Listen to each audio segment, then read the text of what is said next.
I still remember back in the day when I was struggling with my own eating issues. I was sitting in front of the TV and it was all by myself in this really crummy, like scary apartment. And I was all by myself.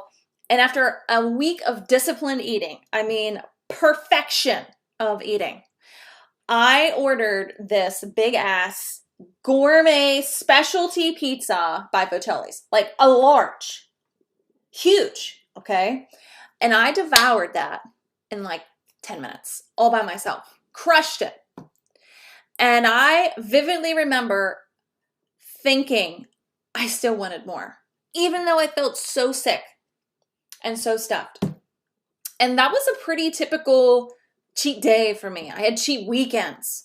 They were really, really common for me back when healthy eating for me was more like a full-time job. It was a guilt-ridden thorn in my side for a long time, for many years. And what made it even harder for me was that I entered into the nutrition field. So, my professional job involved around like being the poster child for healthy eating. And so that only fueled and made things worse when it came to all the dieting and really hyper focusing on my weight. Did I gain weight, weighing myself all of the time? That was hard. What was interesting is back when I began working with clients a long time ago, this was almost like 16, 20 years ago, I realized that they were struggling with their relationship with food too. And I was teaching them the mechanics of eating. I was teaching them about meal plans. I was creating meal plans. I was weighing them in. I was holding them accountable. I was like the cheerleader. I was doing things that I was taught to do through school and through certifications to help people get healthy and adopt a healthy lifestyle. But they would have success, but they would come back to me like months later, either regaining some of the weight or all of the weight. And it's like, what happened? Right? And then I also observed that our coaching, which began talking about, meal timing and proteins and macronutrients and all of that, it was starting to shift into like life coaching. And I wasn't a life coach, right? Like I was coached since I was 4, so I had some like emotional intelligence there, but that told me really early on, there's something, that you can't just tell somebody exactly what to eat and have the ultimate, forever solution when it comes to healthy weight management, healthy eating. And so I had to, even though I had a degree in nutrition, I had to go and self-study and get other multiple certifications. I had to learn about eating psychology. I had to learn about intuitive eating. I had to learn about mindful eating. I had to learn about the brain. And what I found with all of that is I found that what we eat is only half the story of good nutrition. We've got emotions, we've got our mindset, we've got life, we've got personal things that are going on in our personal world that also influences how we do food as well, right? So that changed everything for me. And not only was I able to grasp like transformational perspectives on eating and our relationship with food that to help my clients, but that ultimately helped myself as well. So there was no more feeling anxious around eating or feeling anxious around my weight.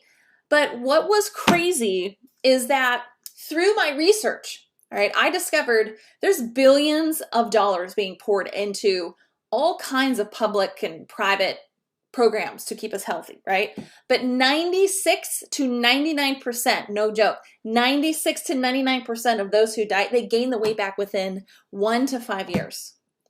What does that say? And then I realized like at least 50% of Americans struggle with binging, emotional eating, chronic dieting, food obsessions, thinking about food all of the time, kind of put that under the umbrella of one's relationship with food. That's like half the country at a minimum.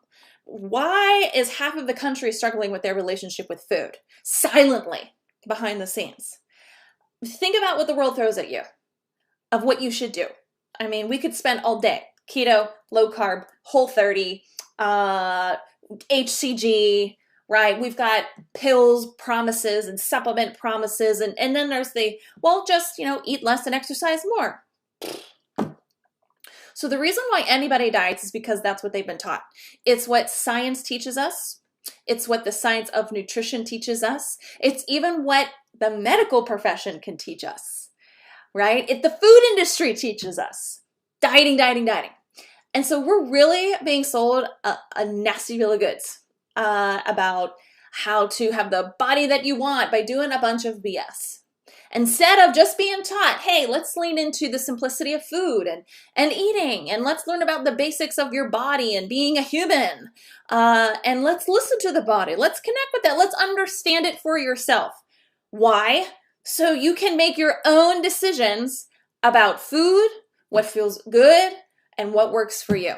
But that would be really bad for business for a lot of people, right? And so it's not, it's not promoted. So eating today has become confusing, it's complex, it's mechanical. For so many, it's just like this thing. And we have stopped listening to the body. We have stopped trusting the body. That's for sure, right? You know what I mean? And so many of us have become obsessed with calories and fat grams or macros, if it fits your macros. Point is, we are always now dependent on someone or something else to help us make decisions about our food and what we need and what works for us. But yet, we're still encouraged to take this dieting path that has literally like a 1% chance of success, because your biology will never allow you to stay on a self-imposed famine. That's why it'll never work. So a lot of today's conflicting diet programs and advice is not about your success. And I'm sorry to say that. It's a money game for many people. Sometimes it's an ego game, but a lot of it is, sell you a pretty package, and it's not made to give you long-term results. And they know it. So clearly traditional approaches to food and body problems, they don't work. And maybe you already know that, but I'm re-emphasizing that for you. Really, our entire, I would say, approach to food and weight loss is really seriously flawed. So I want you to know that, so you know what, you're not broken. It's not like, what's wrong with me here? It's you are in a broken system. And we are set up from that. I fell for it. I'm sure you fell for it. If you're watching this video, many people fall for it. And the system that, with the dieting and the food industry, those systems are teaching you literally to continue to diet. So I'm just here as a messenger for you. I'm going to encourage you to shift gears, and that's what I do for a living, right? I help people kind of relearn how to eat in a nourishing way, because if you don't learn that, it is going to be a constant fight with food. It is. And a battle with managing your weight in a way that feels in alignment and easy and enjoyable. So if we want to get rid of whatever food baggage is there, maybe it's years, decades that you've been struggling with your weight or struggling with eating, you want to hit the reset button with your relationship with food. We have got to tap into some eating psychology. So, eating psychology is like an iceberg, and like this photo here. When you try to feel in control around food, you are taught to use, like I mentioned, traditional food and exercise approaches, which are represented by this kind of small tip of the iceberg that's poking out of the water. That's, again, traditional methods, macro counting, diet plans, counting the points. And maybe it's just learning more about nutrition. That's not your issue, by the way. Calories in, calories out. But if you are struggling with your relationship with food and you're binging, you're emotional eating, you're stressed about food, you're restrictively eating, you're afraid to eat, maybe you have negative body image, resolving those issues involves way more than just understanding what you eat. Can we be real about that? It's not just about learning how to exercise better. The failure of the years, or again, perhaps decades of your dieting history proves that.